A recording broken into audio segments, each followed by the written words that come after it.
السلام علیکم بچوں، JCERT کے DG اسکول میں آپ کا خوش آمدید۔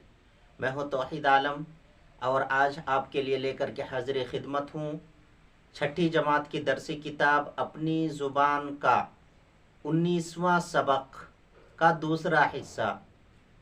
بچوں، آپ کو یاد ہوگا کہ پچھلے ہفتے ہم نے 19ویں سبق کے تحت محمد فاروق دیوانہ کی لکھی نظم پیام عمل کو پڑھا تھا اور اس کے مفہوم کو بھی سمجھا تھا، اور آج کی کلاس میں ہم اسی سبق کے اگلے حصے میں الفاظ معنی، سوالات اور دیگر مشقوں کو حل کریں گے۔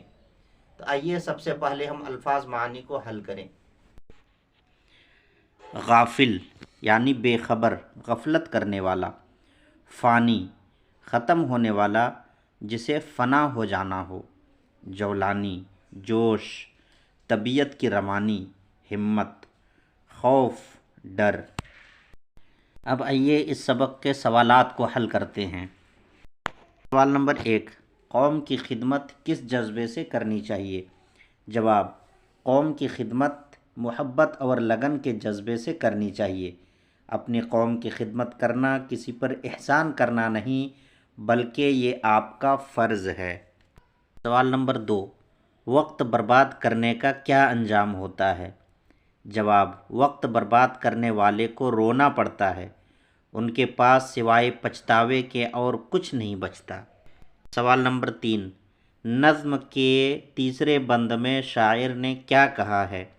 جواب، نظم کے تیسرے بند میں شاعر نے کہا ہے کہ جو لوگ موقع پا کر اسے کھو دیتے ہیں وہ اپنے آنسوؤں سے منہ دھوتے ہیں۔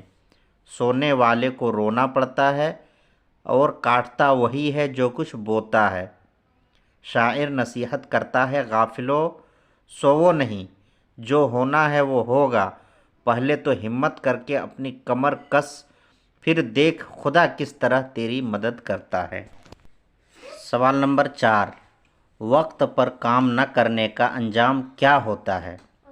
جواب، وقت پر کام نہ کرنے کا نتیجہ یہ ہوتا ہے کہ موقع ہاتھ سے نکل جاتا ہے اور پھر پچھتاوے کے سوا کچھ نہیں بچتا۔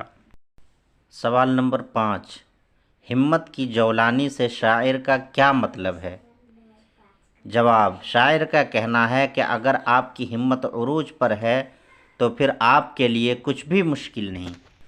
سوال نمبر 6، پتھر کے پانی ہونے سے کیا مراد ہے؟ جواب، پتھر کے پانی ہونے سے مراد آپ کے کام کا آسان ہو جانا ہے، یعنی آپ کا کام مشکل نہیں رہ جاتا۔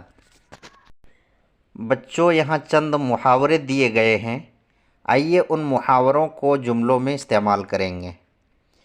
احسان دھرنا، کسی پر احسان دھرنا اچھی بات نہیں۔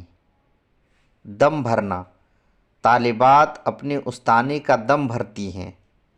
کمر باندھنا، اس نے سفر کے لیے کمر باندھ لی۔ ہاتھ نہ آنا، بے وفائی کر کے اس کے ہاتھ کچھ بھی نہ آیا۔ پتھر پانی ہونا، اس کی محنت و لگن سے پتھر بھی پانی ہو گیا۔ بچوں، آج کا سبق یہیں پہ ختم کرتے ہیں، پھر ملیں گے اگلے ویڈیو میں اگلے سبق کے ساتھ۔